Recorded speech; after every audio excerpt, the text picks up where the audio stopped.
Hello students, I, Mrs. Madhvi Matre, welcome you all in the next lecture of Mathematics 1. I hope you all are doing well at home and at the same time you are studying for your first online assessment. You know that first online assessment is starting from Saturday, that is 7th August.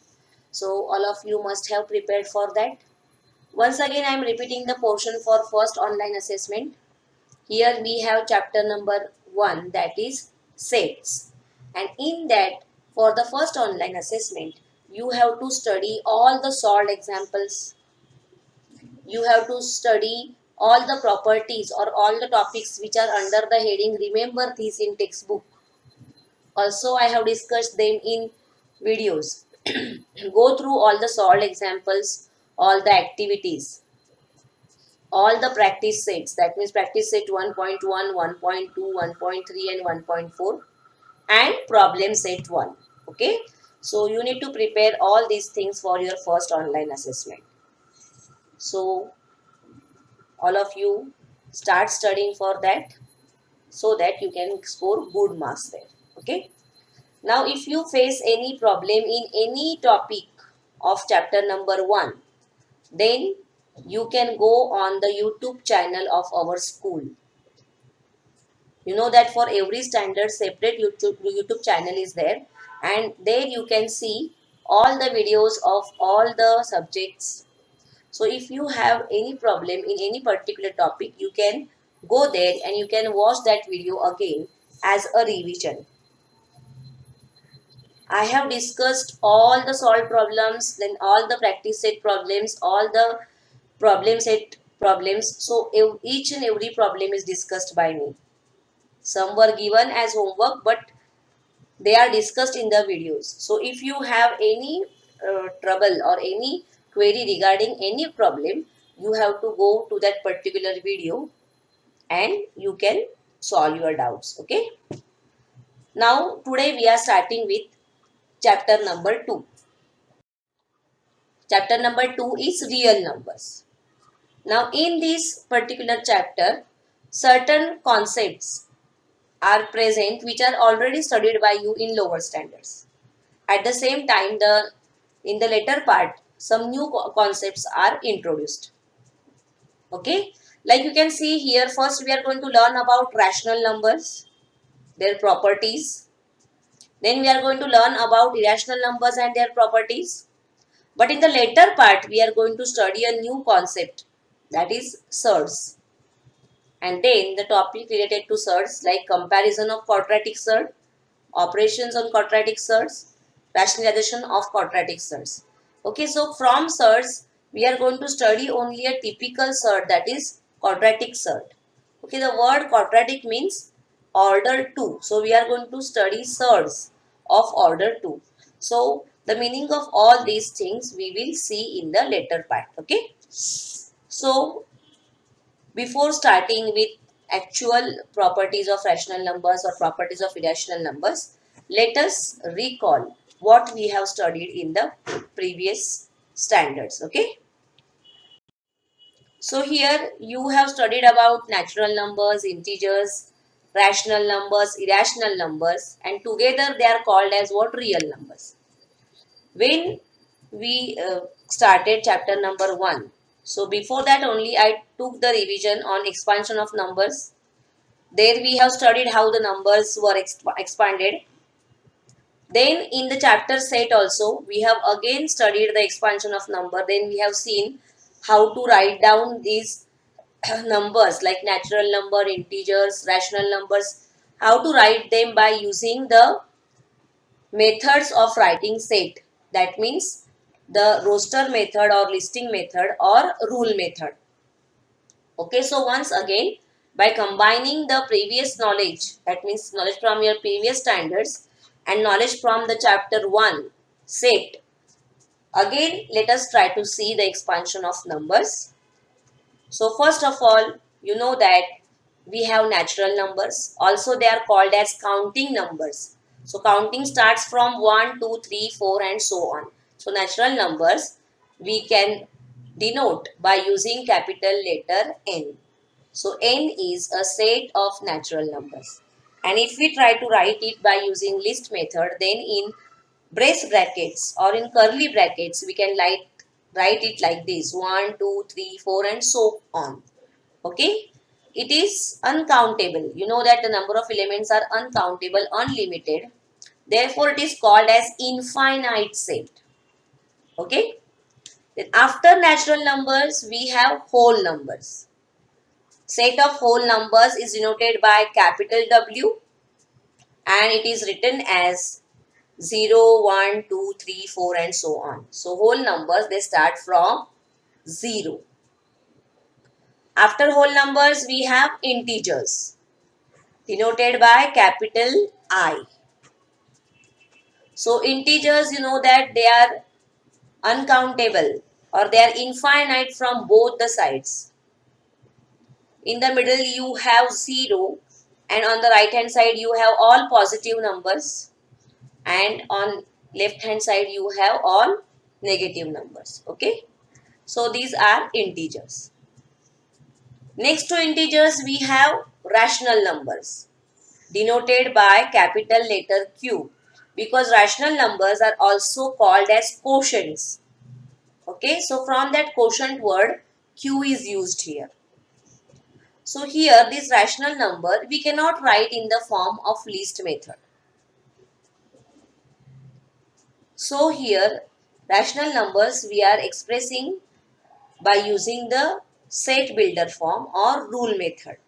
So here it is a set of all fractions denoted by P upon Q such that P and Q belongs to integers, means I, correct? I means what? Integers. This symbol is belongs to, you know that. And the second condition is Q is not equal to 0. You know that denominator cannot be 0. It is meaningless. So this condition is important here. Q cannot be 0. You know that we can divide 0 by any number. Then answer is 0. But we cannot divide any number by 0. That is why this condition is important, that Q cannot be 0. Then after rational numbers, we have seen irrational numbers denoted by Q dash. If you can recall, the numbers which are not rational, they are called as irrational numbers. And finally, we have real numbers. R is a set of real numbers. All rational numbers and irrational number together, they are called as real numbers. Okay, so here irrational numbers are not written. The reason you will understand now here why they are not written, because they are totally different from all these numbers. Okay, they are not present here. So now if we want to write down these all 5 sets by using the subset relationship, then what we can write is N is subset of W. See, you can see here all the elements of N are present in W. Then W is subset of I. You can see here. Then I is subset of Q, means rational numbers. Clearly you can do see here, if you write it upon 1, then it is going to become rational number. Okay. So here N is subset of W, W is subset of I is subset of Q, and Q is subset of R. Okay. But here Q dash is not mentioned because Q dash is totally different here. Irrational numbers are totally different from rational numbers. We have studied disjoint sets. Disjoint sets means what? Sets those who have nothing in common. So similarly, we can say that rational numbers and irrational numbers, Q and Q complement, Q and Q dash, you know that they don't have anything in common. Okay, so here all these sets, they cannot be subset of irrational numbers. So here irrational numbers are not discussed. In this way we can establish the subset relationship. And as I have said, now after this, whatever numbers we are going to study in mathematics 1 or in algebra, all are real numbers denoted by R. Okay, now let us go further and study more about rational numbers. So in this we are going to study order relation on rational numbers. That means if we want to compare two fractions, how to compare them? You have studied this right from 6th standard. So you are very much aware of this order relation, that, or you can say the comparison of two rational numbers or comparison of two fractions. So if we have two fractions or two rational numbers, P upon Q and R upon S, these two are rational numbers, or we can say they are fractions, they are quotients. Condition is what? Q cannot be 0 and S cannot be 0, and strictly here we are thinking about positive number. Okay, generally we, when we write down the negative sign in fraction, negative sign we write in the numerator. Okay, we never write negative sign for denominator. That is why it is written that Q is greater than 0 and S is also greater than 0. That means Q and S both are positive numbers. Okay, afterwards, by using this here, we can write three relationships here. What are they? Either first fraction is greater than second, or second is greater than first, or they can be equal. So at one time, only one relationship is possible here. Okay, so how to do it or how to find it? You know that we have to go for cross multiplication here. P into S and R into Q. So we are going to compare them. And if P into S is equal to Q into R, if this cross multiplication turns out to be equal, then we can say that these two fractions are equal. Okay. So if P into S is equal to Q into R, then P upon Q is equal to R upon S. These two fractions are equal. Okay. Then second possibility, again we are going to compare these two terms only. But if this P into S is greater than Q into R, then we can say that the first fraction or first rational number is greater than the second one. Okay. And finally the third one, if P into S is less than Q into R, then the first fraction is less than the second one. That means P upon Q is less than R upon S. Okay. So in this way we have these three order relations. All of you please write it down in your notebook. It is very much important. Or if you don't want to write, you can mark it in textbook with pencil that we need to use these relationships whenever we want to compare two numbers, two rational numbers or two fractions. Okay. Now let us go further. Now we are going to study properties of rational number. Nicely they are given in the form of table in your textbook. Okay. So here we are going to study the properties of addition and properties of multiplication. So here A, B, C are three rational numbers. We are thinking about these three rational numbers. Okay. Then for addition we have four properties and for multiplication we have four properties. Okay. By using this table, the comparison becomes very easy. So the very first property is commutative property. What is commutative property? You can say that addition is orderless or multiplication is orderless. That means what? While adding, you can add in any order. Like if you add first number to second or second one to first, then the answer is going to be same. Got it? Like you have 3 plus 4 is 7 or 4 plus 3 also is 7. So addition is orderless, while adding here order is not important. Similar thing for multiplication. That while multiplying also the order is not important. First number into second number is same as second number into first one. This is called as commutative property. Okay. Now the same property, when it is applicable for three numbers, it is called as associative property. Again here what we are doing is while adding the three numbers, we are grouping them and then we are adding. Like first we are adding two numbers and then the third number. Or if we add last two numbers and then the first one, the addition is going to be same. That means addition is orderless. Same thing is applicable for multiplication here.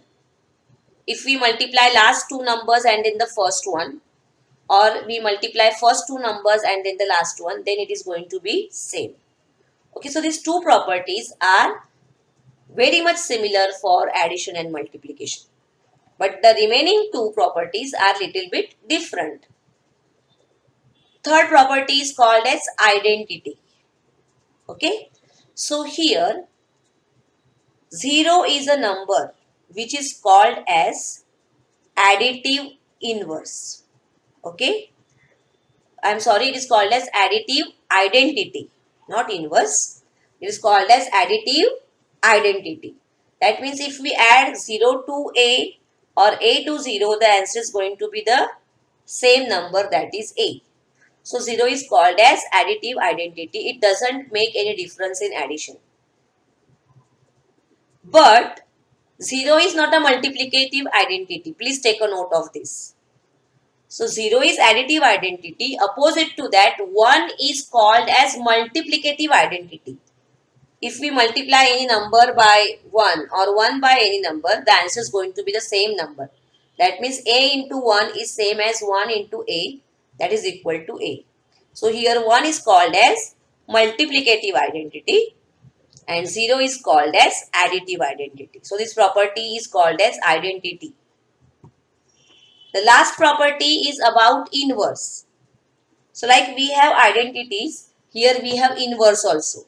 We have additive inverse and we have multiplicative inverse. So for every rational number A, there exists a rational number minus A such that A plus minus A is equal to 0. Okay, like 2 minus 2, 0. So for every rational number A, there exists a inverse number which is called as minus A. So here minus A is called as additive inverse of A. Similarly, we have multiplicative inverse.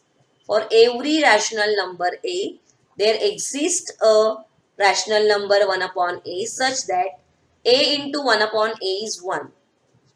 Condition is what? A cannot be 0. You know that 0 cannot appear in denominator.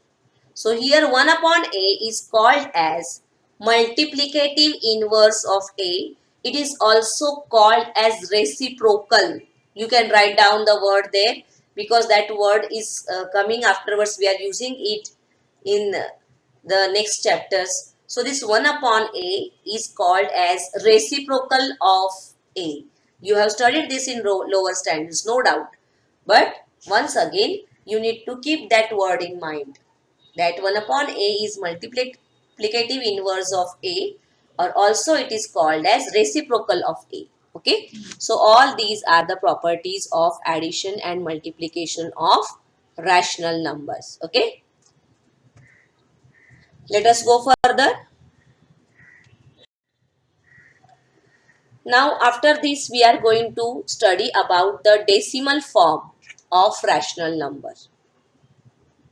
Okay. So the decimal form of rational number is of two types. Either it is terminating or it is non-terminating recurring type.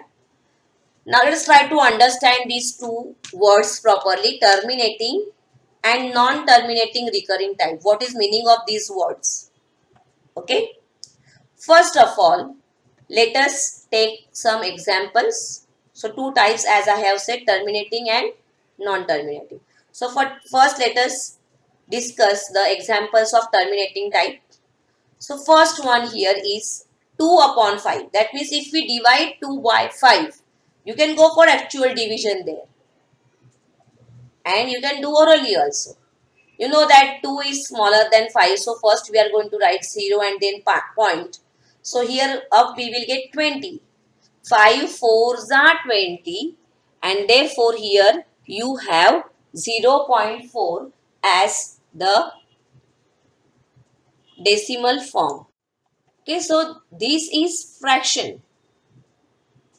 2 upon 5 means numerator denominator form is there. And this is called as decimal form.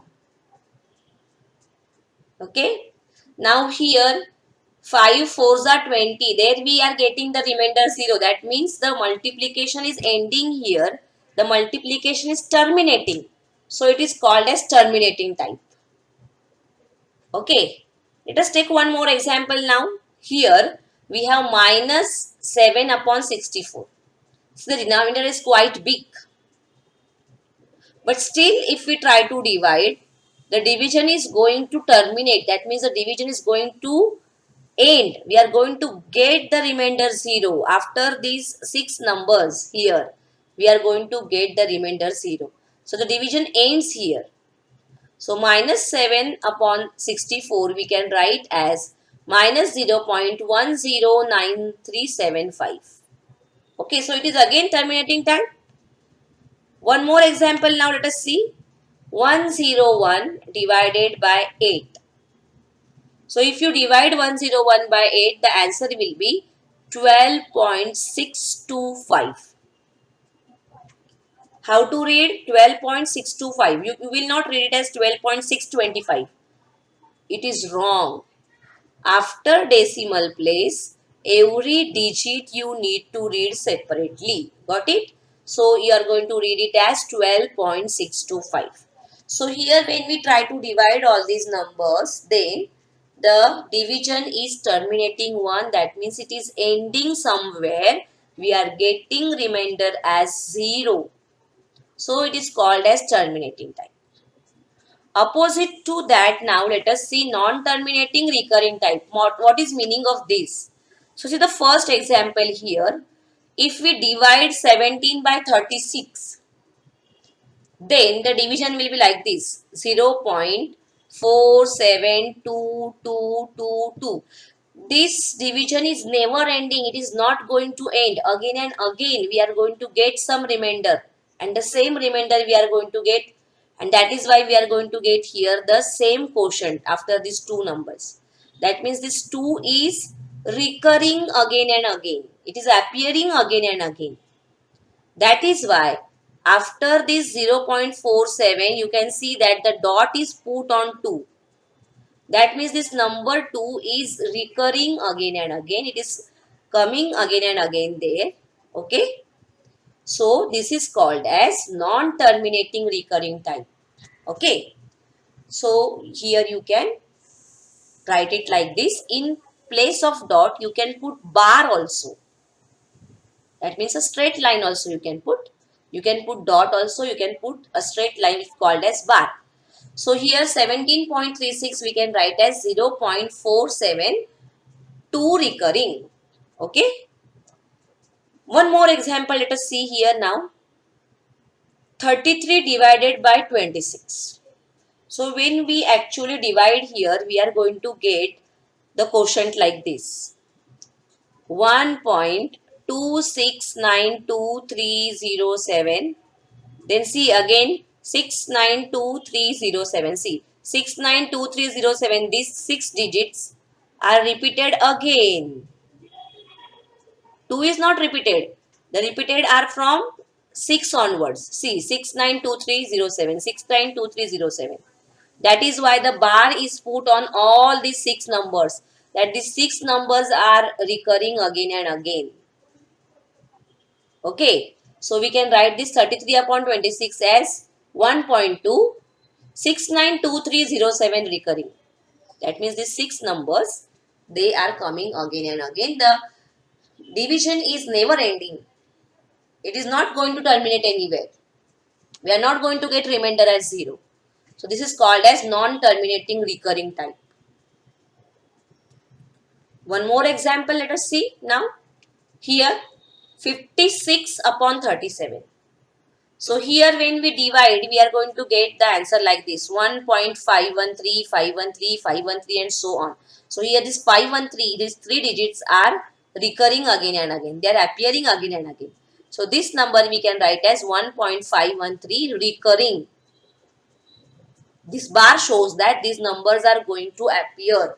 they are going to recur again and again. Okay. Now, let us try to understand that just by observing the fraction, how to decide whether the fraction is terminating type or non-terminating type. Because every time we cannot divide because division is so long there, and sometimes the numbers are very big. So dividing every time is not possible. So just by observing the denominator here, we can decide whether the division is terminating or non-terminating. So how to decide now? See here.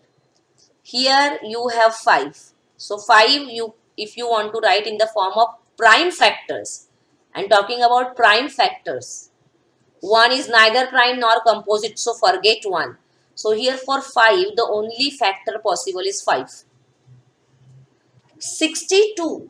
If we try to factorize 62, we will get 2 into 2 into 2 into 2 into 2, 6 times we are going to get. Okay, so 2 is the only prime factor here. Like here 5 is the only prime factor. For 8 also, 8 if we try to express, then it is going to be 2 into 2 into 2. That means your prime factor is only 2. If you think of 10 here, suppose 10 is there, then also it is going to be terminating 1. So 10 means 2 into 5. If you think of 20, it is again going to be 2 into 2 into 5. That means prime factors are only 2 and 5. So here in the denominator, if the prime factors are 2 and 5 or 2 or 5, so only you should get either 2 as a factor or as a 5 as a factor, or you can have 2 into 5 as a factor. No other number is possible. 3 is not possible. We cannot consider 3. We cannot consider 7. So those numbers we don't want. What we want is only 2, 5 or 2 and 5. So that time we can say that the numbers are terminating 1 or the fractions are terminating 1. Opposite to that, observe these denominators now. 36 if you write in the form of prime factors. 36 means 12 into 3. 12 means again 4 into 3. And 4 means 2 into 2. So here for 36 we have prime factors as 2 and 3. For 26 we have 2 and 13. 37 is prime. So 37 is the only factor here. So here along with 2, 3 is present. So it is non-terminating type. Here along with 2, 13 is present. So non-terminating type. What we want is only 2, 5 or 2 and 5. Multiplication of 2 and 5. It may be 10, it may be 20, whatever. But we don't want any other number than 2 and 5. So if any other number than 2 and 5 appears, then we say that the division is non-terminating type. Got it? So simply by observing the numbers, you can say that it is non-terminating type or it is non-terminating recurring type. Okay, for example, if I say that 1000 divided by 125. So think of 125. How you are going to write 125? 5 into 5 into 5 3 times. That means 5 is only prime factor. So I can say that it is terminating 1. Got it? If in the denominator, if I have suppose 42, then 42 I can write as 2 into 21 and 21 I can write as 3 into 7. So the factors are 2, 3 and 7. So it is non-terminating type. So simply by observing the denominator, observing the factors of the denominator, you can decide whether it is terminating type or non-terminating type. Okay. Now in the next lecture, we will study more about this. In the next lecture, we will study that how to express these numbers which are in the form of non-terminating recurring type, how to express them in fractions or how to express them in the form of P upon Q. Okay, the decimal fractions, if you want to convert into P upon Q form, then what we need to do, that we are going to see in next lecture. Okay students, so today we are stopping here. As I have said, do study for your first online assessment. And for any queries, you have to go for the videos that will be revision for you. Okay, so I hope all of you will follow the instructions and all of you will prepare for your exam. Okay, so students, thank you for your cooperation. We will meet in next lecture. Till that, you stay home, stay safe, take care of yourself. Thank you, students.